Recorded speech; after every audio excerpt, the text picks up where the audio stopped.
Aloha! You are watching F5 Web Media on Demand, and welcome to another edition of the F5 Technology Demonstration Series, or as we call it here internally, the Tech Demos. This is where we show some of the great features in the Big IP from an insider point of view. And today, we're lucky to have Jose Gonzalez, Senior Product Development Manager. Hi, Jose. Thanks for joining us again. Thanks for having me. So you had such a great time showing the traffic shaping, the client-side traffic shaping, you decided to join us again, huh? Yeah, of course. And so I understand that you'll be showing us a bit of the Big IP Edge client today? Yes, we're going to see the Edge client package now that we have for the Big IP running on Windows 7. Well, let's get going. Okay, so just to get started, this package can be created so that it will start when you log into Windows. But in this particular case, I just want to show how you can start the package. So here it is, our Big IP Edge client. And we're going to start it up. And so what you were saying is when the user boots up his machine, it'll automatically launch and start running in the background. That's what happens to me when I work at home. Yes, exactly. It'll start running and it'll detect the environment that is in. So for example, here it's the Edge client has detected that is connected to the LAN on the corporate network, and there's no need for the tunnel. So in this particular case, the client is configured with the location awareness, which we call auto connect. So the VPN will get established every time it is needed when you're away from your corporate network. So when I plug into the corporate network and it's running, it'll recognize that I'm on the corporate domain and it will not establish a connection. But when I undock or go wireless or boot up from home, it'll recognize I'm not on the domain and it'll immediately establish a secure tunnel for me. That's right, and these can be configured by the administrator based on the domains that identified your corporate network. So in this particular case, you can overwrite the auto connect function if you want to use the connect, force the connect, or disconnect if you don't want to use it because maybe you're not wanting to do any work at that particular moment. So here we have, just to illustrate the point on how it behaves when you have multiple interfaces, I wanted to show the setup here. We have two interfaces on this VMware machine. This interface is operating as a LAN interface. Okay. And this one is operating as a wireless interface. So Ethernet is the LAN and Ethernet 2 is the wireless. Is the wireless interface. Gotcha. So if, for example, you take the situation where you undock or you disconnect from the corporate LAN and you go into sort of a roaming mode, we're going to show here what happens when we disconnect the interface. Now, in recent years, the SSL VPNs, one of their positionings was being clientless. So we'll get to that in a second. So I see this is basically detected that we need to establish the tunnel because we're no longer connected to corporate, and you can see a couple of things. Number one, you have our notification icon telling you that you need attention that is required because you need to enter your credentials. I haven't configured any credential check-in for this demonstration, so I can just log in here directly. And credentials can be cached so the user doesn't need to enter it every time. Yes, there are certain options that we have enabled for depending on policies. So here the tunnel is established, and you can see that the application hides in the tray. It's meant to be a tray application and it behaves as such. And the little red ball is fully red rather than slightly grayed. Right, meaning that we're connected. We have access to the tray menu here. And we can bring up the console and you can basically look at the traffic that is going on the network right now. So if, for example, now you're roaming, you have a wireless interface and there is an outage to the wireless network, you can certainly show that behavior by, let's say we take out the wireless interface and see what happens. Let's just pretend that we lost wireless connectivity here. Oh. And so now there's no connectivity.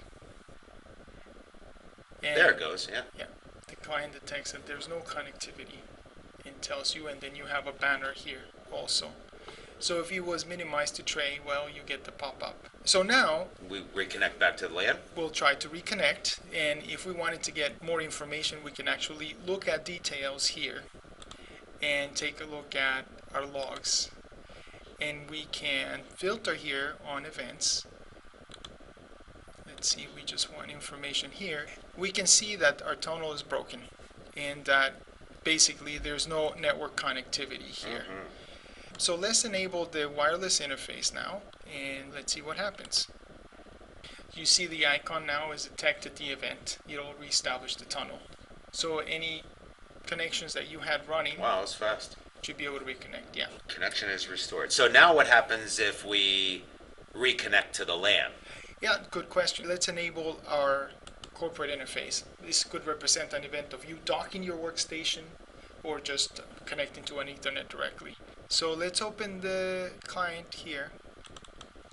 This is the traffic that was just previously, and now it says LAN detected, disconnected, and we're connected directly to the domain. Yes, now you no longer need the tunnel. And so where in the Big IP GUI would an administrator get this and deploy it? Okay, we actually deployed this as an MSI package, so it actually can be distributed in that way. So let me open up the console here. So in the admin console, we go under our access policy, and we go to our connectivity profiles. These are associated with your virtual server. We're going to take the profile that I'm using for this demo, which is called Tech Demo. Got it. And here we have some general configuration for the network access, and we have client configuration. So here we can basically configure the servers that we want to pre-populate on the client when it's deployed. And we can actually configure the DNS suffixes that we're going to define to be our corporate networks for location awareness. We have the ability to cache credentials. If you have a policy that you don't like, we have the ability to cache the password for a specific amount of time. Here we have enabled user password caching for 240 minutes here. We can configure the client to auto-update or prompt the user if needed, or not update the components. With the browser-based connectivity, and I would imagine with the client-based connectivity, you can still do the things like the strong endpoint security and pre-log-on checks, making sure that the host device abides by whatever the corporate security policy is in terms of antivirus, firewall, registration keys, and other identifiable information. Yeah, that's one of the advantages of using endpoint checks with either a web client or a native client like the one we're using here. So he configures the client here, it puts multiple servers in, and then where would he go? Well, another thing that I can just show you here real quick is that you can actually customize a client. And by customizing the client, you can customize it in different languages, so you can have different packages. But you can basically customize it. We have customers that are interested in having their own logos and their own text that describes the client. And here we have, for example, we have a generic icon. Oh yeah. Show with a client.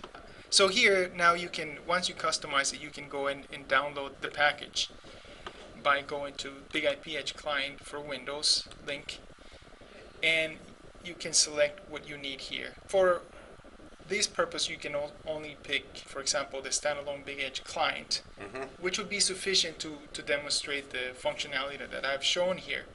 We also have an option for the standalone client here, which is auto launch the Edge client when you log on to Windows. Wow, the new Big IP Edge client. That's pretty cool, Jose. Thank you, Peter.